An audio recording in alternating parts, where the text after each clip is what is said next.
大家好，我是美食多 YouTube 黄金3小时。如果是我的铁粉，请给我一个 like。第一次看我的视频，请您静悄悄地给我一个 like。父母的财产和收入，到底要不要告诉子女呢？65岁的张大爷，退休之后又出去打工挣钱，除了退休金4000，他每个月还挣8000块钱。但是他对女儿守口如瓶，从来没有提及过。后来张大爷过生日，女儿和女婿过来吃饭，这时他更加意识到，多亏没有和女儿说自己的真实收入。我们走进张大爷，听听他的诉说。张大爷自述，我以前在一家国企的财务科上班，干了一辈子的财务工作。退休后，我的退休金是4000块钱，比上班少多了。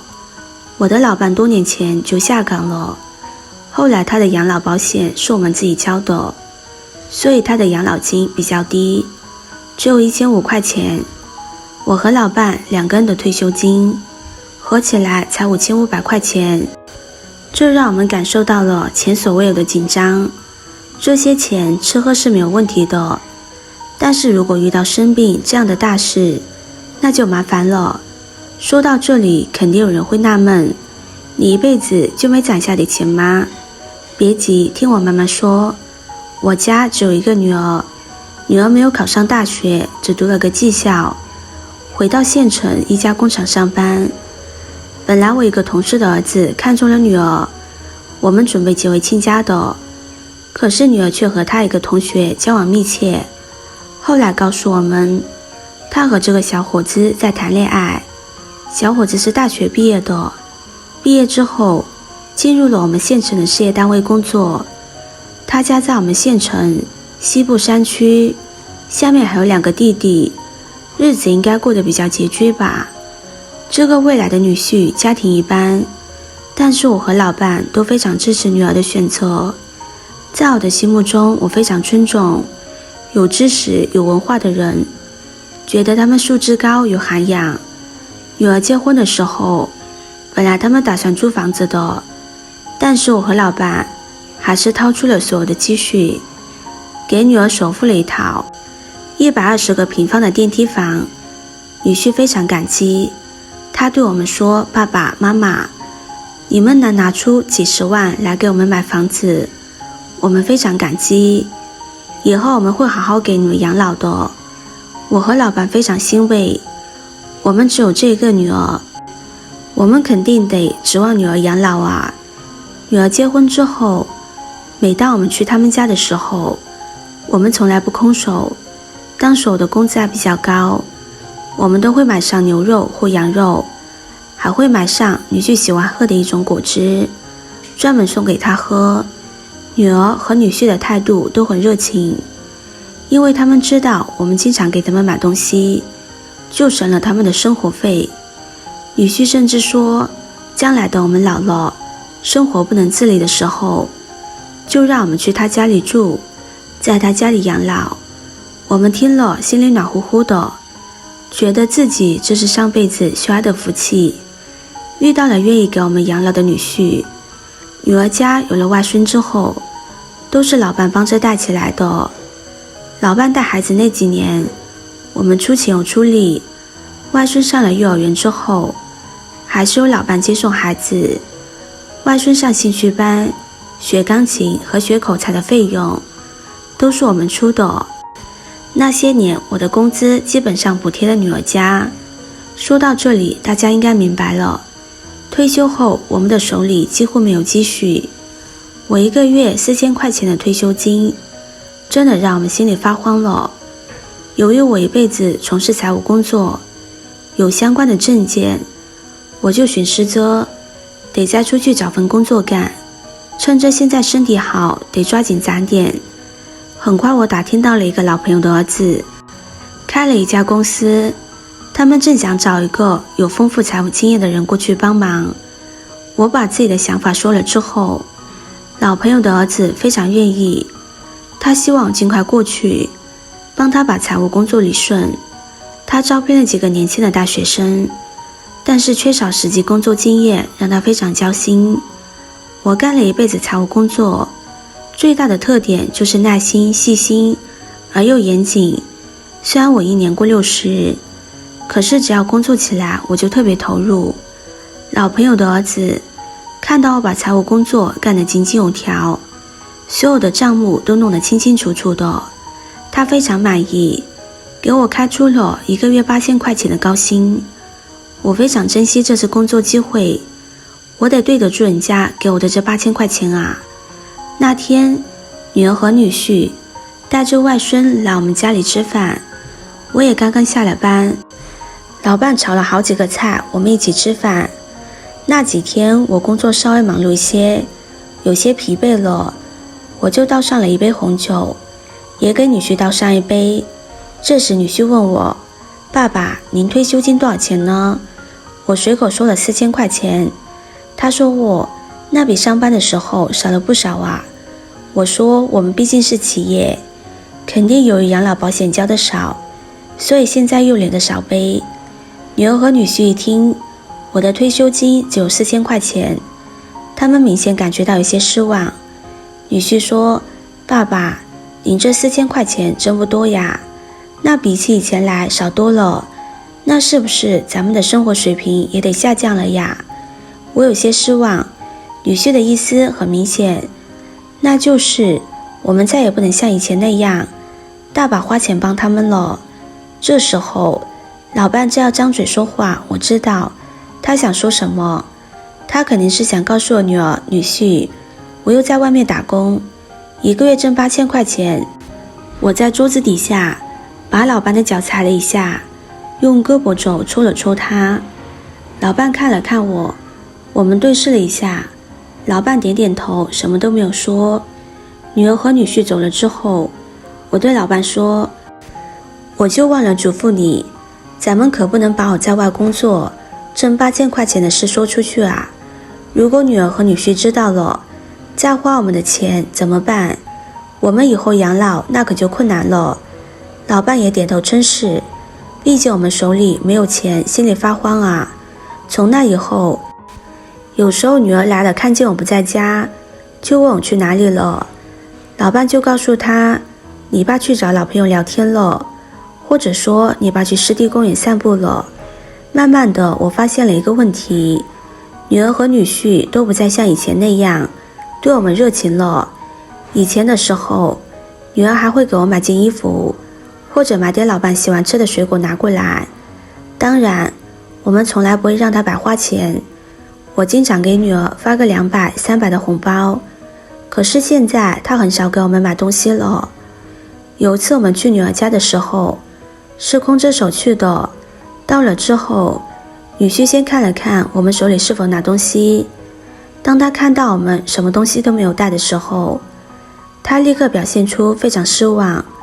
他甚至连茶水都没有给我们，倒把我们晾在客厅里，自己就回了卧室，就再也没有出来。我和老伴坐了一会就赶紧出来了。回来的路上，我和老伴说，你看明白了吧？女婿还说将来给咱们养老门都没有啊，现在知道我的退休金低了，就开始这样冷落我们。如果我们真的需要人照顾的时候，他们会管咱们吗？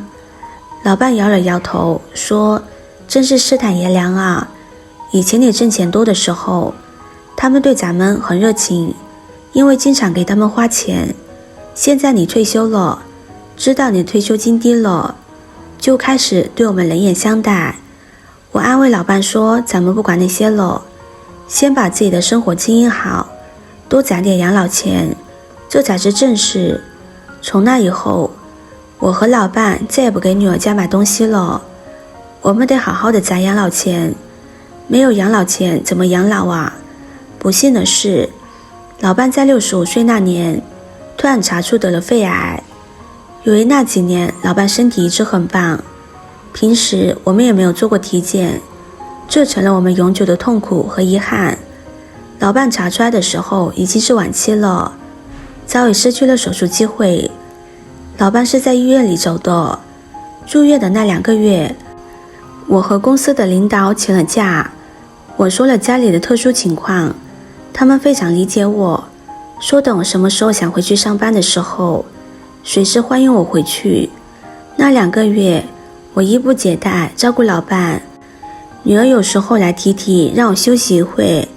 女儿在工厂打工，我也不能占用她太多时间，毕竟她也得挣钱养家糊口。女婿只是象征的来过几次，他从来没有问过我老伴的医疗费怎么交，手里的钱够不够，他都是借口工作忙，有时来病房里一站，停留个3-5分钟马上就走了。一天，老伴对我说，咱们以前怎么那么傻，干嘛拿出几10万块钱给他们买房子呀？你看他们现在对咱们的态度，太让人伤心了。我赶紧安慰老伴说，我们把钱已经给他们了，就不要后悔了。再说也没有给外人放心，咱们手里的钱足够你治病的。后来女儿送过来1万块钱，我们心里才稍微安慰一些，不在于钱多钱少，至少她还知道孝敬父母。当时我甚至都想过，要说我手里的钱不够给老伴治病的，我就把房子卖了。我家的房子是110平的，还是学区房，附近就有菜市场，位置非常便利。我打听过，能卖90多万。可是还没等我卖房子筹钱治病，老伴就走了。老伴走后的日子，我孤单而又难过。我天天坐在家里，面对着老伴的照片默默流泪。女儿回来看过我几次，安慰我要好好吃饭。我流着泪对老伴说，老伴啊，你把我一个人撇下了，你知道我多么难过吗？我决定要走出悲伤，我知道只能让生活充实起来。我打算继续去工作，我这几年挣的钱都给老伴治了病，我迫切的需要再多挣点养老钱。我去了公司，还好，我只是耽误了2个月来上班的时间，一切都还能维持起来，所有的账务我都还比较熟悉。公司里有员工宿舍和食堂，我就在公司里吃。下午我也不想回家了，我就在公司里住。晚上的时候，我除了去办公室加尔回班，我就和门口传达室的大爷聊天下盘棋，日子倒也充实。有时每隔10天半个月的，女儿会给我打电话，她问我怎么样了，我就说很好，让她不用挂念。每年的阴历5月16日我过生日，今年生日的头一天，女儿就给我打了电话，她问我想要什么礼物，我的心头一热，充满感动。虽然说以前女儿让我很失望，可是到关键的时候，还是女儿亲啊。我连忙说，女儿，不用给我买什么，我一个人吃的用的都很少，以前你给我买的衣服也还没有破，你不要花钱。到了5月16日下午，下班后我就赶紧回家了。我把家里的卫生打扫了一下，我出去买了一个大蛋糕。不一会儿，女儿和女婿都来了，破天荒的，他们竟然给我买了一大束鲜花，这些年从来没有过的事。女儿还给我买了一件羊绒衫，女婿给我买了2瓶好酒。我一看更纳闷了，女儿和女婿难道良心发现？他们知道感恩了，知道好好孝敬我了吗？我从饭店里点了几个菜，女儿打开了生日蛋糕。我们先吃一块蛋糕垫垫肚子，然后开始喝酒庆祝我生日快乐。酒过3巡，女儿看到我很高兴，她吞吞吐吐地说，爸爸，今天我们来和您商量一件事，我妈已经走了，您能不能把房产过户给我呀？反正这房子早晚也是我的，倒不如现在就先给我。我一听心里一惊，我愣住了，我还活得好好的呀，女儿为什么就让我现在把房产给她呢？这时女婿看到我没有说话，他也急了，他说，爸爸你身体不错，虽然1个月4000块钱退休金不多，可是也没有什么拖累，你有房子，也许过不了几年你就会找个老伴的，到时候万一人家来和我们争房子怎么办呢？女婿的话让我心里一片冰凉。老伴走了，我的心里还真难过着呢。多亏我出去打工忙起来，就暂时忘记了悲伤。我哪里有心思去想着再找个老伴啊？可是现在，女儿和女婿竟然怕我走那一步，他们先下手为强，要把财产先占据为己有。我当时就非常生气，我觉得呼吸都有些急促了。我这才明白，女儿和女婿为什么花钱给我买生日礼物了。以前他们可是从来没有这样，原来他们有目的的呀。我想了想，对女儿和女婿说，你们替我操心不少啊。你妈走了之后，我天天思念她，你们现在都是现在操心这套房子。我现在活得好好的，活蹦乱跳的，为什么要把房子过户给你？有这样的道理吗？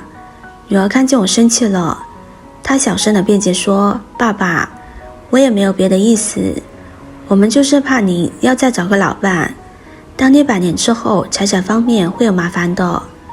我一听更生气了，我实话跟你们说吧，你妈在我心里的位置谁都没法代替，我是不会再找老伴的。但是这个房子我现在也不会给你们。女儿和女婿看到我的态度非常坚决，他们满脸羞愧，匆匆吃了几口饭就走了。我看着满桌子的杯盘狼藉，看着吃剩的蛋糕，我老泪纵横。我对着老伴的照片说，老伴，你看看，这就是咱们的女儿和女婿，他们来要房子了。这时候我更加庆幸，多亏我从来没有告诉女儿女婿我在外面干活，每个月挣8000块钱的事。要是他们知道了，还不来天天找我要钱啊？现在他们连我的房子都想要去，如果知道我打工挣钱，肯定会盯着不放的。我这一步走对了呀。那一晚我彻夜失眠，我想了很多很多。